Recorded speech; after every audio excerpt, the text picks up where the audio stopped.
नमस्कार दोस्तों, स्वागत है आपका हमारे चैनल पर। आज हम बात करेंगे कोलकाता के एक ऐसे रेलवे स्टेशन के बारे में जो एशिया के सबसे व्यस्त स्टेशनों में से एक है, शियालदह रेलवे स्टेशन। लेकिन क्या आप जानते हैं इस स्टेशन का नाम शियालदह क्यों है और कैसे एक साधारण सा गांव शियालदह समय के साथ इतना महत्वपूर्ण स्थान बन गया? चलिए इस दिलचस्प सफर पर साथ चलते हैं। शियालदह नाम की उत्पत्ति। शुरुआत में कोलकाता के इस इलाके का नाम शियालदह नहीं था। इतिहासकार पी थंकप्पन नायर के अनुसार जब कोलकाता एक विशाल जलप्रद क्षेत्र था तब यहाँ कुछ द्वीप जैसी जमीनें थीं। इनमें से एक क्षेत्र था जिसे पहले शियालडीही कहा जाता था। पुराने ग्रंथों के मुताबिक शियाल का मतलब पूर्व दिशा और डीही का मतलब गांव होता है। समय के साथ शियालडीही ने अपना नाम बदलकर शियालदह कर लिया और इसी नाम ने इस जगह की पहचान बना दी। चाणक्य और कोलकाता की स्थापना। कोलकाता के संस्थापक माने जाने वाले जॉब चाणक्य और ईस्ट इंडिया कंपनी ने 1990 के दशक में इस क्षेत्र को अपने कब्जे में लिया। एक दिलचस्प कहानी यह है कि चाणक्य साहब रोज एक बड़े बरगद के पेड़ के नीचे हुक्का पिया करते थे। कहा जाता है कि यह बरगद का पेड़ आज के शियालदह स्टेशन के पास ही था। यह पेड़ चाणक्य के लिए इतना महत्वपूर्ण था कि उन्होंने इसी जगह को अपने रहने के लिए चुना। हालांकि समय के साथ शहर का विस्तार होने पर यह पेड़ काट दिया गया। शियालदह का महत्व। ब्रिटिश काल में ब्रिटिश राज के दौरान शियालदह को एक ऊंची जमीन के रूप में जाना जाता था जो पूर्व से आई थी। जब सर हैरी कॉटन भारत में थे तब Sealdah Eastern Bengal State Railway का अंतिम स्टेशन हुआ करता था। उस समय यह रेलवे पथ दार्जिलिंग और पूर्वी बंगाल, जहां से पाट और तंबाकू का उत्पादन होता था, तक पहुंचाता था। इस रेल पथ का इस्तेमाल ज्यादातर सरकारी और व्यावसायिक कामों के लिए होता था, आम जनता के लिए नहीं। 1869 में ही यह रूट आम जनता के लिए खोला गया। शियालदह स्टेशन का विकास।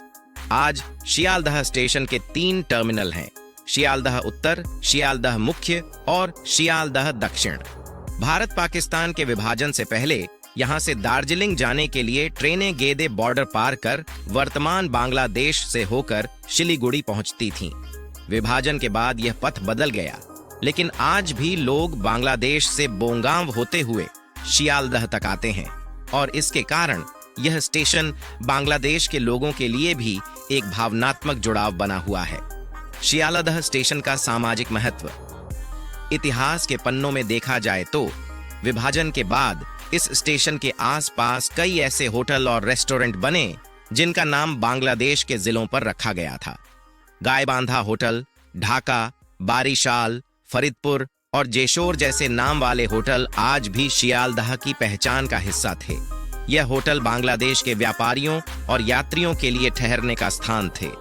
हालांकि अब इनमें से कोई होटल मौजूद नहीं है, लेकिन सस्ते होटलों का सिलसिला शियालदह में आज भी जारी है। नीलरतन सरकार हॉस्पिटल का योगदान।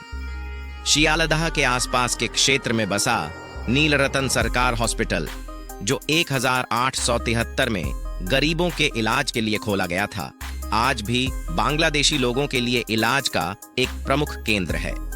इसे पहले पुअर हॉस्पिटल कहा जाता था, फिर Campbell hospital and medical school नाम रखा गया। डॉक्टर नीलरतन सरकार की कोशिशों के कारण यह अस्पताल गरीबों के इलाज के लिए एक महत्वपूर्ण स्थल बन गया। आज भी इस अस्पताल में बांग्लादेश से कई लोग इलाज करवाने आते हैं। शियालदह स्टेशन का आधुनिक दौर। 1970 के दशक में शियालदह फ्लाईओवर बनने के बाद से इस इलाके में और भी ज्यादा बदलाव आए। फ्लाईओवर के साथ ही पुराने कोलकाता की कई इमारतें अब भी यहाँ मौजूद हैं, जो इस इलाके के ऐतिहासिक महत्व को जीवित रखती हैं। आज का शियालदह सिर्फ एक स्टेशन नहीं है, ये एक व्यस्ततम व्यापारिक केंद्र भी है, जहां व्यापार, कला, साहित्य और चिकित्सा जैसे कई क्षेत्रों का संगम होता है। यहाँ से थोड़ी दूर पर स्थित कॉफी हाउस और किताबों का बाजार हर बंगाली के दिल में बसे हैं। तो दोस्तों, यह था शियालदह स्टेशन का दिलचस्प इतिहास। कैसे एक साधारण गांव से शुरू होकर शियालदह आज एशिया के सबसे व्यस्त रूट्स में शामिल हो गया है। यह स्टेशन केवल एक यातायात का साधन नहीं है, बल्कि कोलकाता और बांग्लादेश के लोगों के लिए एक भावनात्मक जुड़ाव भी है। उम्मीद है आपको हमारा यह वीडियो पसंद आया होगा। अगर आप ऐसे ही और भी वीडियो देखना चाहते हैं तो चैनल को सब्सक्राइब करें, लाइक करें और शेयर करना ना भूलें। धन्यवाद। फिर मिलेंगे एक नए विषय के साथ।